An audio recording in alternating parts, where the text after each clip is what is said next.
John 3, 6 through 7. That which is born of the flesh is flesh, and that which is born of the spirit is spirit. Do not marvel that I said to you, you must be born again. So when we are born again, we are born in spirit. So we are first born of the natural, physical body. We must be born again. That which is born of the spirit is spirit. In 1 Corinthians 15:44 through 49. It is sown a natural body, it is raised a spiritual body. If there is a natural body, there is also a spiritual body. So also it is written, the first man, Adam, became a living soul. The last Adam became a life-giving spirit. However, the spiritual is not first, but the natural, then the spiritual. The first man is from the earthy. The second man is from heaven. As is the earthy, so also are those who are earthy. As is the heavenly, so also are those who are heavenly. And just as we have borne the image of earthy, we shall also bear the image of heavenly. So natural, spiritual, earthly, heavenly. Flesh, spirit. We must be born again in spirit. When we're born again, we have become spiritually awakened. John 4:24. God is spirit, and those who worship him must worship in spirit and truth. Therefore, if I'm a natural man, earthly or of the flesh, I do not know God. I have to be reborn again in spirit so I can worship God in spirit, not of the flesh, not naturally, or not worldly. 1 Peter 4:6 says, for the gospel has for the purpose been preached even to those who are dead, that though they are judged in the flesh as men, they may live in the spirit according to the will of God. So even though I am judged in the flesh, I must live in the spirit according to the will of God.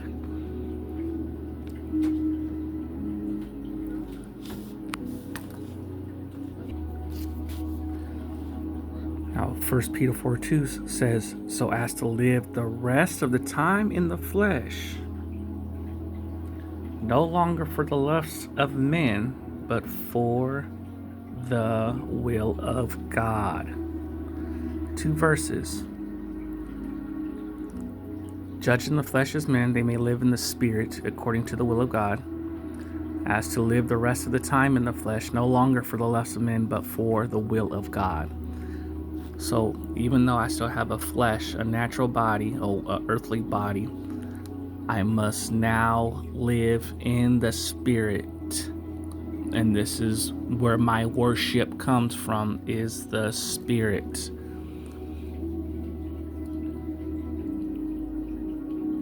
So, while I'm in the spirit, this is how I know the will of God. And I live for the will of God in spirit, worshiping him in spirit.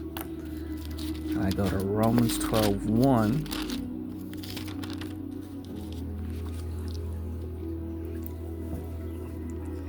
I urge you, therefore, brethren, by the mercies of God, to present your bodies as a living and holy sacrifice acceptable to God, which is your spiritual service of worship. And do not be conformed to this world, but be transformed by the renewing of your mind, that you may prove what the will of God is, that which is good and acceptable and perfect. So right there you have spiritual service of worship. And you will know what the will of God is. Presenting your bodies as a living sacrifice. Presenting my body as a living sacrifice. My flesh. Now, so as I live in my flesh, live the rest of the time in my flesh, I must live in spirit. spirit. Spirit.